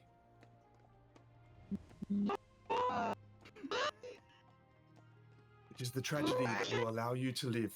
Are you I've are you lived a guys long doing this? life. Is anybody driving the wagon down? Yeah, I'll do it. Okay, so the wagon, as you're saying this, Buru, to Katana, the wagon is racing down. The wind is starting to pick up as you hurtle, seemingly to crash at terminal velocity into the lake. I've lived a long life, Katana. I'm retired. It's okay. It's okay. And I'll hand you one of the carved little Arakocras that I've got. And Buru hands you the token, you're seconds now away from crashing into the lake. I run to the end of the wagon circle on top right, so he's here. I run to the other side, and then I turn right back to him, but I can't look. And then I just hold what he gave me, and I throw it back behind me. My wrist, so I'm aiming straight for him. I'm aiming straight for the There is a glitter of silver, a flash of steel, and there is a stoic squawk as the wagon splinters and crashes, destroying itself on the body of the lake. And then all of the world seems to go to black. And as it seems that 5 have traveled through the mists to the world of Yon, only 4 will return. The wayward sun remains eclipsed. Buru sitting inside Endlin Moongrave's prison, for the fairies always get their way, blood will always be extracted, and futures and prophecies cannot always be escaped. And yet you cannot help but wonder, as the light returns to your eyes and you make your way back to Waterdeep, whether this vision was a prophecy that had to be, or merely one of the many tricks played by the Hourglass Coven of Prismere. Thank you. This has been the Players of the Yarn. Danzoff, thank you. Dan, Maddie, Katana, Josie, Knight Sinclair, George, Ben. That was great. I really enjoyed that. Thank you so much, Dave. Fun. Good job. That's really cool. That got dark. great. That was darker than I thought it would be. What an ending. Oh, What thank a you very neat much. story. That This was has been great. Players of the Yarn. We're throwing back to you in the studio, I imagine, for D&D Celebration.